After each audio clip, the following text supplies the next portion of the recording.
नमस्कार किसान भाइयों, बहुत सारे क्रॉप्स के वीडियो मैंने डाले हैं, बहुत सारे धान गेहूं इन सब चीज़ों के वीडियो मैंने डाले हैं। इसी क्रम में एक अगला वीडियो आपके सामने लेकर आए हूं जो है ढैंचा पर। ढैंचा जो कि ज़मीन का दिल कहा जाता है, उसके लिए एक रामबाण इलाज कहा जाता है। और ढैंचा बहुत ही उपयोगी है अगर आप एक अच्छे किसान हैं, लगातार धान गेहूं दलहन इत्यादि की खेती कर रहे हैं, तो ढैंचा जैसा क्रॉप आपके मिट्टी में होना अति आवश्यक है। ये इसलिए आवश्यक है क्योंकि ढैंचा एक ऐसा क्रॉप है जो आपकी मिट्टी को उर्वरकता प्रदान करता है। बिना ही खाद डाले आपकी मिट्टी उपजाऊ हो सकती है। कहा जाता है अगर मिट्टी की शरीर ख़राब हो रही हो, उसका हेल्थ ख़राब हो रहा हो, तो आप ढैंचा की खेती करिए, ढैंचा उसमें लगाइए। ढैंचा फिर जोत कर उसको मिट्टी में पूरा मिला दिया जाता है। इस पे संपूर्ण जानकारी आपको इस वीडियो के माध्यम से दिया जाएगा। और मैं आपको ये भी बताऊंगा कि इसमें नाइट्रोजन आपको कितना मिलेगा, फास्फोरस कितना मिलेगा, पोटास कितना मिलेगा, हर एक बातों पे चर्चा होगा। अगर आप इस चैनल पे नए हैं तो सब्सक्राइब बटन को क्लिक करें और सब्सक्राइब कर लें। किसान भाइयों, आज हम पहुँचे हुए हैं एक ढैंचा के बहुत अच्छे प्लॉट पर।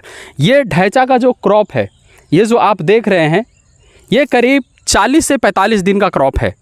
और इसका हाइट आप देख रहे हैं, इतना गेन कर लिया, मतलब 4 फीट 3 फीट 3.5 फीट के आसपास है। मैक्सिमम इसका जो हाइट जाता है, इसकी जो लंबाई होती है, लगभग इतना हाइट तक आता है। और ये क्योंकि 45 से 40 दिन का क्रॉप है और मात्र इतना ही दिन इसका हुआ है, इसलिए इसकी हाइट अभी थोड़ी कम है। और अगर आपको बताएं इसके बारे में, तो सबसे पहले ये है कि ये 40 से 45 दिन के लिए नहीं है, ये 50 से 55 दिन का क्रॉप होता है। अगर आपको इसको जुतवाना है तो फ्लावरिंग आने से पहले, फूल आने के जब लक्षण दिखने लगें, उससे पहले इसको जुतवा देना है। तो ये जो प्लॉट है ये इटारसी ब्लॉक में लगा हुआ है, जो कि बिहार का एक बक्सर ज़िला है, वहाँ का इटारसी ब्लॉक है। और वहाँ पे एक बहुत ही उद्यमी किसान हैं, ओम प्रकाश चौबे जी, मैं उनको आपसे मिलवाता हूं। और उन्होंने बहुत ही प्रयत्न करके अपने प्लॉट में, क्योंकि बहुत ही जागरूक किसान हैं, तो उन्होंने अपने प्लॉट में लगभग 2.5 हेक्टेयर में इन्होंने खेती की है। तो ओम प्रकाश जी, बहुत बहुत स्वागत है आपका रोहिलोजी पे। तो आपको कैसे पता चला कि ढैंचा की खेती करनी चाहिए और हमारी मिट्टी के लिए उपयोगी है? वो कहीं हम YouTube पर भी देखे थे, और बिहार सरकार का एक योजना आया हुआ था जिसमें ढैंचा अनुदान पे मिल रहा था। अच्छा। वहाँ से लेकर के हम सोचे कि थोड़ा मिट्टी की गुणवत्ता भी सुधर जाएगी और हरा खाद भी हो जाएगा। बिल्कुल, ये हमको बताया गया था कि इसमें फास्फोरस मिलेगा, पोटास मिलेगा, प्लस यूरिया भी मिलेगा। अच्छा। तो काफ़ी दिन से हम लोग धान के बाद गेहूं, गेहूं के बाद धान, यही रोटेट करते आते हैं। हमको लगा कि फसल चक्र के अनुसार या हरा खाद अगर इसमें हम लगा देते हैं तो बहुत सुंदर हो जाएगा। पूरा कितना बड़ा एरिया में ये लगाए हुए हैं? ये करीब 2.5 हेक्टेयर में लगाया गया है। 10 बीघा में लगाया 10 बीघा का ही प्लॉट है और टोटल में लगाया गया है। और ये आप कब लगाए थे? ये हम लगाए थे 25 मई को। 25 मई को आपने लगाया, मतलब 45 दिन के आसपास? हाँ, लगभग हो गया है। हाँ। तो इसकी ऊंचाई इतनी, इसमें विशेष जानकारी जो आपको मिला, उसके अलावे जब आप इसको लगाएं तो आपको क्या सावधानियां बरतनी पड़ी या आपने कैसे किया? हमने इसको एक बार जुताई करा करके, अच्छा, और इसको डलवा बीज डाल करके पटवन करा दिए। गेहूं आपका कटा था? हाँ। इसमें पहले गेहूं लगी हुई थी? हाँ जी। गेहूं लगी हुई थी, गेहूं कटने के बाद आपने इसको लगाया? जी। तो बीज कितना लगा, मतलब प्रति बीघा आप जैसे आप बात करें हेक्टेयर के हिसाब से, ऐसे कहा जाता है कि हमको लगता है कि प्रति एकड़ जो है 8 किलो बीज लगा है। अच्छा, प्रति एकड़ 8 किलो बीज लगा है। हाँ। तो मतलब कम ही लगा है आपको? हाँ। जो हमको मिला था वो सारे में छिटवा दिए। 40 किलो बीज ही मिल पाया था। अच्छा। तो टोटल खेत में हम डलवा दिए हैं इसको। तो ये फिर भी अच्छा हुआ है। बिल्कुल, ये आपका जो लगा हुआ है बहुत बढ़िया लगा हुआ है जी।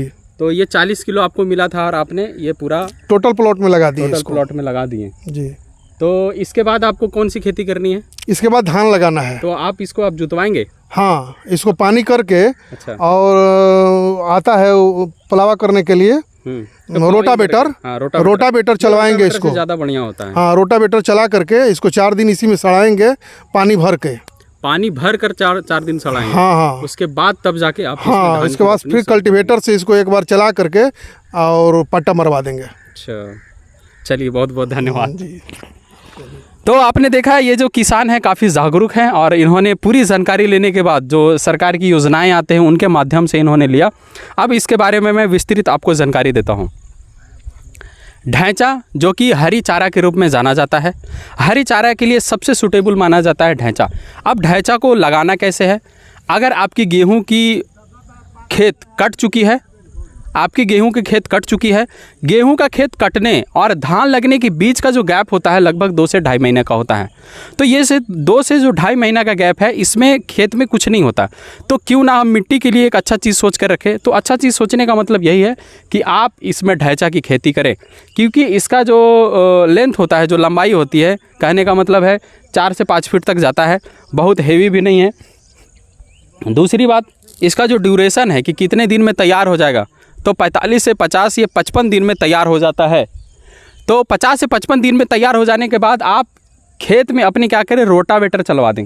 रोटावेटर से क्या होगा कि ये पूरा बढ़िया से कट जाएगा और उसके बाद मिट्टी में मिल जाएगा। फिर 3 से 4 दिन तक इसको छोड़ दिया जाता है, क्योंकि इसका जो आप पत्ता देख रहे हैं, ये जो पत्ता है ये लगभग 45 से 48 घंटे के अंदर मिट्टी में गल जाता है। गलने में इसको कोई दिक्कत नहीं है। दूसरी बात, ये जो ढैंचा आप देख रहे हैं, इसका अगर आप जड़ देखेंगे तो जड़ में रूट नोड्यूल्स बनना शुरू हो जाता है। ये जो नोडुलेशन होता है, नाइट्रोजन जो इसमें कंज्यूम करते हैं,